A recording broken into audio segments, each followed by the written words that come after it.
Hello friends, मैं Ranjit GS आज तक में आपका स्वागत करता हूँ।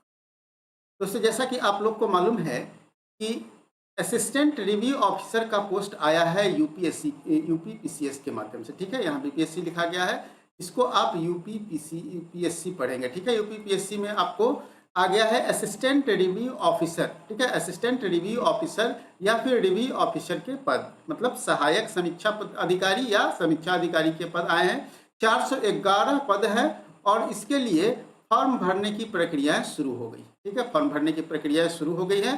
तो आप अगर इसके जॉब प्रोफाइल के बारे में आज मैं पूरे विस्तार से बता रहा हूं। ठीक है, विस्तार से बता रहा हूं इसके जॉब प्रोफाइल क्या है। आपको मैं इस जॉब प्रोफाइल में आपको सारी चीज़ों को बताऊंगा, जैसे आपको सैलरी कितनी मिलेगी। ठीक है, प्रमोशन के क्या स्कोप है।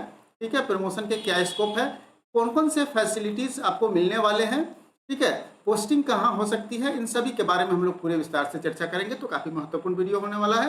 वीडियो को अंत तक देखिए। अगर हमारे चैनल पे नए हैं तो इसे सब्सक्राइब कर ले और बेल आइकन का बटन जरूर दबाएं, ताकि आने वाले वीडियो का नोटिफिकेशन आपको सबसे पहले मिल सके।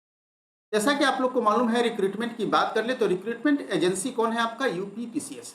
ठीक है, यूपीपीएससी है, मतलब उत्तर प्रदेश लोक सेवा आयोग। ठीक है, आपको याद रहना चाहिए कि उत्तर प्रदेश लोक सेवा आयोग।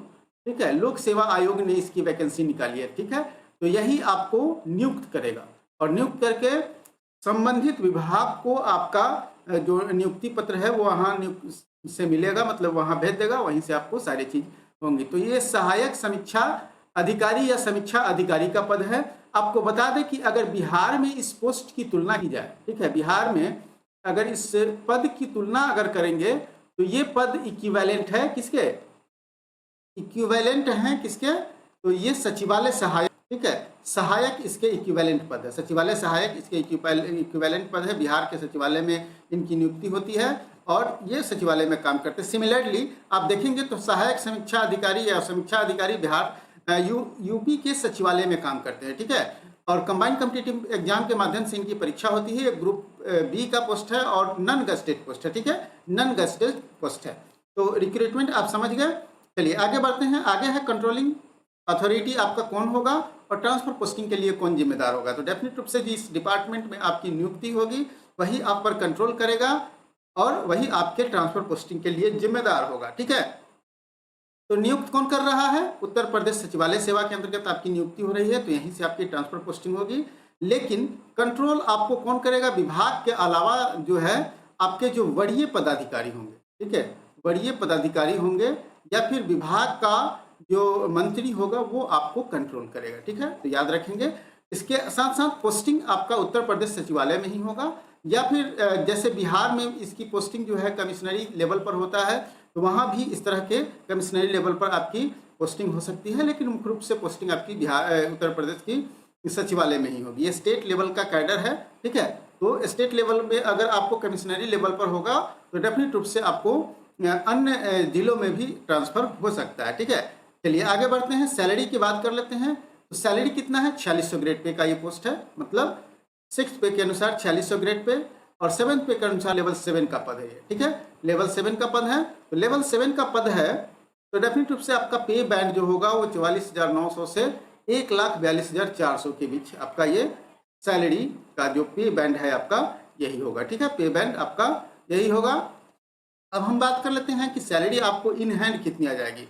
तो बेसिक सैलरी आपकी कितनी हो जाएगी, 44,900। इस बेसिक सैलरी पर आपको डियरनेस अलाउंस मिलेगा, मेडिकल अलाउंस मिलेगा, ट्रैवलिंग अलाउंस मिलेगा। इसके अलावा जो उत्तर प्रदेश सरकार आपके लिए अलाउंस निर्धारित करेगी वो सभी अलाउंस मिलेगा और साथ साथ अगर आवास उपलब्ध नहीं है तो आपको हाउस रेंट अलाउंस भी मिलेगा। ठीक है, तो कुल मिलाकर देखा जाए तो लगभग 75,000 प्लस ग्रोस सैलरी आपको मिलने जा रही है। ठीक है, 75,000 ग्रोस सैलरी मिलने जा रही है। तो स्मार्ट सैलरी इसको कह सकते हैं। ठीक है, स्मार्ट सैलरी है आपका, स्मार्ट पोस्ट भी होगा। ठीक है, तो सैलरी आप अच्छी तरह समझ गए हैं। अब आपको प्रमोशन का भारी स्कोप। ठीक है, प्रमोशन का स्कोप इसमें बहुत ज़्यादा है। आप एक पीसीएस अधिकारी भी बन सकते हैं, क्योंकि आपको उत्तर प्रदेश लोक सेवा आयोग नियुक्त कर ही रहा है। तो उत्तर प्रदेश पीसीएस के अंतर्गत जो भी प्रशासनिक पदाधिकारी की नियुक्ति होती है वहाँ तक आपका प्रमोशन हो सकता है। मतलब यूँ समझ लीजिए कि आपका प्रमोशन सचिव पद तक हो सकता है। अब सचिव पद तक प्रमोशन होगा। अगर आप सहायक समीक्षा पदाधिकारी के रूप में अगर आपकी भर्ती होती है तो 3 वर्ष में, ठीक है, 3 वर्ष में आप समीक्षा पदाधिकारी बन जाएंगे।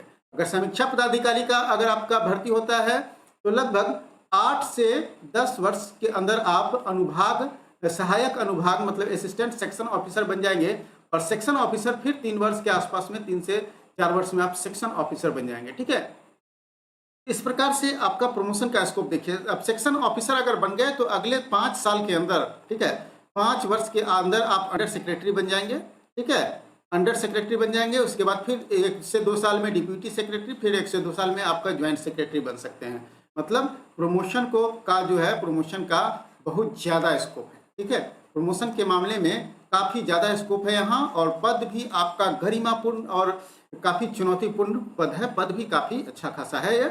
ठीक है, और आपको बता दें, अगर फैसिलिटीज़ की बात करते हैं, फैसिलिटीज़ की बात करते हैं तो अगर आपको आवास है मिलेगा ही मिलेगा। अगर जहाँ आवास उपलब्ध नहीं है वहाँ आपको हाउस रेंट अलाउंस मिलेगा। ठीक है, गाड़ी नहीं भी मिल सकती है, और समीक्षा पदाधिकारी को गाड़ी मिलती भी है। ठीक है, तो गाड़ी आपको मिलेगा। ठीक है, गाड़ी आपको मिलेगा। फ्यूल डेफिनेट रूप से, बिजली बिल और फोन बिल का जो भुगतान है वो यूपी सरकार करेगी। ठीक है, यूपी गवर्नमेंट जो है इसकी नियुक्ति करती है, तो डेफिनेट रूप से ये सभी सुविधाएं आपको मिलने जा रही है। कार्य की बात कर ले तो कार्य जो है वो काफ़ी चुनौतीपूर्ण कार्य है। ठीक है, चुनौतीपूर्ण कार्य है। आपको हमेशा हमेशा मंत्री और अपने बड़े पदाधिकारी मतलब सचिव के छत्र छाया में, सचिव के छत्र छाया में आपको काम करना होगा। उत्तर प्रदेश राजस्व सरकार के विभिन्न विभाग में आपको अलग अलग प्रकार के पत्र आते रहते हैं, उनको आप एकत्रित करेंगे और उस पर दिनांक अंकित करेंगे। तब विविध पंजियों का रख रखाव करना और मुख्य कर्तव्य है आपका। मतलब लेटर का आगत, आने वाला लेटर, निर्गत, ठीक है, इन सभी को मेंटेन करना पड़ेगा, और साथ साथ उसके रख रखाव को भी ध्यान देना पड़ेगा। उत्तर प्रदेश के विभिन्न सचिवालय भवन, लोक सेवा आयोग भवन, लोकसभा, विधानसभा जैसे जगहों पर आने वाले प्रश्नों, विभिन्न पत्रों को उत्तर तैयार करना, अधिकारी के संरक्षण में आपको काम करना है। जैसे कोई भी विधानसभा में आप प्रश्न पूछे जाते हैं तो उसका उत्तर भी सचिवालय में तैयार होता है। ठीक है, तो उसमें आपकी महत्वपूर्ण भूमिका हो जाती है। उस समय आप अपने बड़े पदाधिकारी के नेतृत्व में आप काम करते हैं और महत्वपूर्ण अपना योगदान देते हैं। ठीक है, पत्रों का निर्गमन होने से पूर्व उनकी सही तरीके से जांच करना, आने वाले सही पत्रों का सही तरीके से रखरखाव और समीक्षा अधिकारी का कार्य, ये सभी मतलब आप समीक्षा करेंगे कि जो भी पत्र आ रहे हैं, जा रहे हैं, उस पर सही से सभी तथ्यों का अनुपालन जो भी है अक्षरशः आपको करना पड़ेगा। इस कार्य के लिए समीक्षा अधिकारी के साथ साथ विभिन्न सहायक समीक्षा अधिकारी भी होते हैं, और सभी लोग किसी प्रकार से कार्य करते हैं।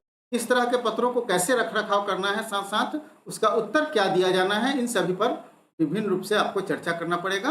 तो इस प्रकार से आप देखेंगे कि आपका जो काम है वो काफ़ी जिम्मेदारीपूर्ण है, जिम्मेदारी से भरा हुआ काम है। तो डेफिनेट रूप से ये पद जो है काफ़ी मतलब अच्छा पद माना जा सकता है। सचिवालय सेवा के अंतर्गत सबसे बेहतरीन पद होता है।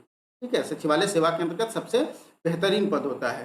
तो दोस्तों, हमें पूरी उम्मीद है कि आप उत्तर प्रदेश रिव्यू ऑफिसर मतलब आरओ और एआरओ के जॉब प्रोफाइल को अच्छी तरह समझ गए होंगे। फिर भी अगर कहीं भी कोई कठिनाई है तो हमें आप कमेंट करके जरूर पूछ सकते हैं।